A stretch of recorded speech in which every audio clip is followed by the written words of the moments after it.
नमस्कार, अस्सलाम वालेकुम, सत श्री अकाल, जय झूलेलाल। मैं हूं जी प्रेम मटलानी और आप देख रहे हैं हालात हाज़रा का प्रोग्राम हकीकत ये है। इब्तिदा में आपसे दरख्वास्त है, चैनल ज़रूर सब्सक्राइब करें।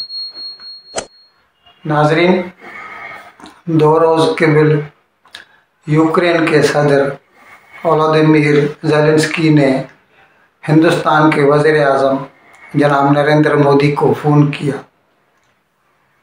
बज़ाहिर तो उन्होंने फ़ोन इसलिए किया था कि क्योंकि 2023 के लिए हिंदुस्तान G20 जो ग्रुप है दुनिया का, उसका सदर बना है पूरे साल के लिए। और इस सिलसिले में हमने 1-2 प्रोग्राम भी किए हैं। बताया था कि हिंदुस्तान में 200-250 प्रोग्राम होंगे 2023 में, और आखिरी प्रोग्राम जो समिट होगा यानी सरबराह कॉन्फ्रेंस, वो श्रीनगर में होगी। खैर, तो जनाब ज़ेलेंस्की ने मोदी को एक तो मुबारकबाद दी G20 का सदर बनने की।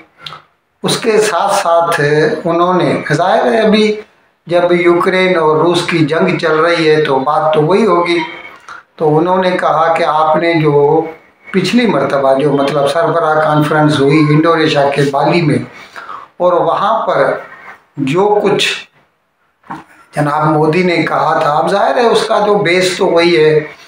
वो जो शंघाई कोऑपरेशन ऑर्गेनाइजेशन की जो मीटिंग थी सितंबर के महीने में समरकंद में, और वहाँ पर जो मोदी ने कहा था रूस के सदर पुतिन को कि भाई आप, ये जो दौर है, ये युग है, हिंदी में कहते हैं ये युग है, ये युद्ध का नहीं है। This era is not an era of war, it is of peace, diplomacy, democracy and dialogue. उसी के ऊपर वो बेस था। उन्होंने जो मोदी ने उस वक़्त बताया था G20 को, तो ज़ेलेंस्की ने भी इस बारे में ही बोला कि आप कोशिश करें कि हमारे बीच में जंग बंदी हो जाए। अब ये तो एक नहीं कई मर्तबा जनाब मोदी कह चुके हैं, लेकिन जाहिर है हर जो स्टेट है, अभी यहाँ पर रूस और यूक्रेन का सवाल है, उनके अपने अपने मुफादात हैं, उनके अपनी अपनी उनकी अन्ना है, वो इसीलिए छोड़ना नहीं चाहते। अब क्या है कि ज़ेलेंस्की ने अपने तौर पर अगर सुलह होती है तो उसके लिए उन्होंने एक 10 नुकाती 10 पॉइंट प्रोग्राम दिया है। मुश्किल है, हमें नहीं लगता कि पुतिन उसको एज इट इज़ मानेंगे, क्योंकि ये तो एक तरह से सरेंडर करने के मुतरादिफ होगा। हम आपको थोड़े में वो 10 पॉइंट बता रहे हैं। ज़ापोरिज़िया जो यूक्रेन का था, वहाँ पर एटॉमिक प्लांट था, आजकल वो रूस के कब्ज़े में है। उसको यूक्रेन चाहता है कि डीमिलिटराइज किया जाए। अनाज निकालने का जो एग्रीमेंट हुआ था ब्लैक सी यानी काला समंदर, वो जो तुर्की के नज़दीक है और ऊपर से यूक्रेन है, तो वो तुर्की ने ये मुआहदा करवाया था कि यूक्रेन से और रूस से जो ऐसी मतलब जैसे अनाज है या दवाएं वगैरह हैं वो वहाँ से निकल सकें। तो वो जो मुआहदा है वो एक किस्म का वक्ती है, टेम्पररी है, वो इसको परमानेंट किया जाना चाहिए। अच्छा, उसके साथ रूस जो है यूक्रेन के बिजली घरों पर बहुत ज़्यादा हमले कर रहा है। यहाँ तक कि तकरीबन 40% वहाँ के बिजली घर नाकाम हो चुके हैं, बंद हो चुके हैं। और आप तो जानते हैं यूरोप में इन दिनों में कितनी ठंड पड़ती है, -20-30 तक जो है गर्मी दर्जा जाता है। ऐसे में अगर बिजली चली जाए तो लोगों का क्या हश्र होता होगा। तो वो चाहते हैं कि वो भी बंद हो जाए, यूक्रेन के सदर चाहते हैं जंगी कैदी आज़ाद किए जाएं यूक्रेन के हदूद। अब तो जाहिर है वो तो होना भी चाहिए। अगर एक बार जंग होती है, जंग बंदी होती है, तो फिर हम तो यही चाहेंगे और हर दुनिया का अमन पसंद शहरी यही चाहेगा कि 24 फरवरी को रूस ने ये जंग शुरू की थी, तो 24 फरवरी से पहले जो जहाँ जहाँ था उनकी अफवाज उन हदूद पर वापस चली जाए। रूस के ऊपर वार क्राइम का मुकदमा चलाया जाए। ऐसे तो उन्होंने कुछ 3-4 हज़ार जो है वार क्राइम्स की चार्जशीट बना के रखी है यूक्रेन ने। अब ये मुश्किल है, ये तो खैर पुतिन नहीं मानेगा, लेकिन कहने में क्या हर्ज है, यूक्रेन तो ये भी डिमांड कर रहा है। और रूस जो है आइंदा कोई हमला नहीं करेगा, इस तरह से और भी डिमांड कर सकता है यूक्रेन, लेकिन वो मुश्किल है। अगर इतना ही हो जाए कि जंग बंद हो जाए और दोनों की अफवाज अपनी अपनी 24 फरवरी से पहले वाली जो जगह थी वहाँ पर चले जाएं, तो हम तो समझेंगे कि बहुत हो गया।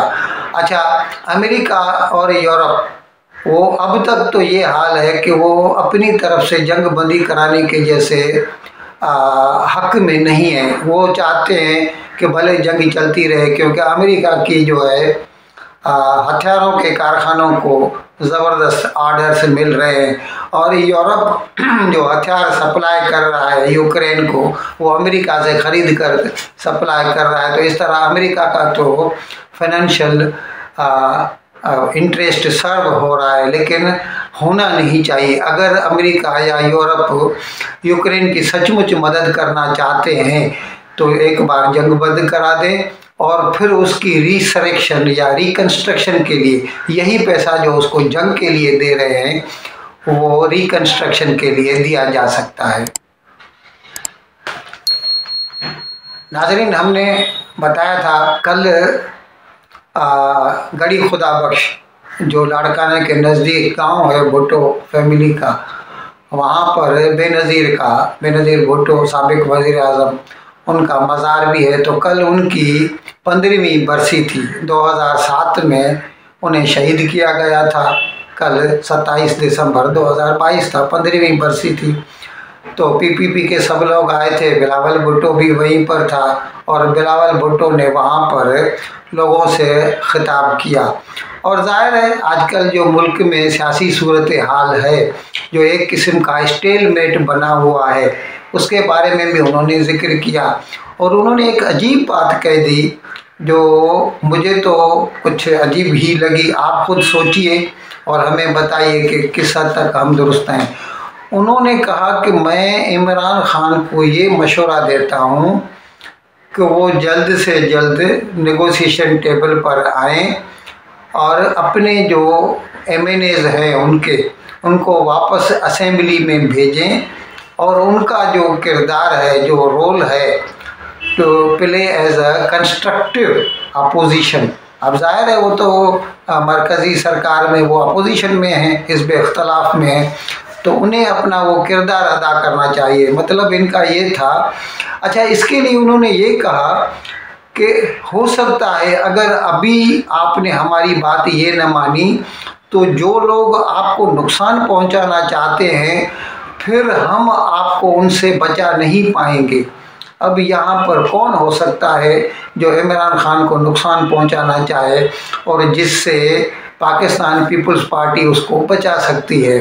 अब ये तो एस्टेब्लिशमेंट ही हो सकती है, हमारा अंदाज़ा तो यही है, लेकिन इतनी कॉन्फिडेंस से, यानी ये कहना, खुद एतमादी से ये कहना कि आप जल्द ही नेशनल असेंबली में वापस आइए, नहीं तो फिर आपके ख़िलाफ़ जो एलिमेंट्स हैं, जो अनासर है, उनके गज़ब से हम आपको बचा नहीं। अच्छा, इसके साथ साथ उन्होंने ये भी कहा कि बार बार कहता रहा है इमरान खान कि अमेरिका ने जो ये साजिश की, रिजीम चेंज की, तो ये मतलब बिलावल भुट्टो का ये कहना था कि जनाब ये आप गलत कह रहे हैं, किसी ने साजिश नहीं की, आपको अगर हटाया है तो हमने हटाया, यानी वो पूरा क्रेडिट जो है पाकिस्तान पीपल्स पार्टी को दे रहे हैं और कहते हैं कि हमने सबको साथ में मिलाया और सबको मिलाकर आपके खिलाफ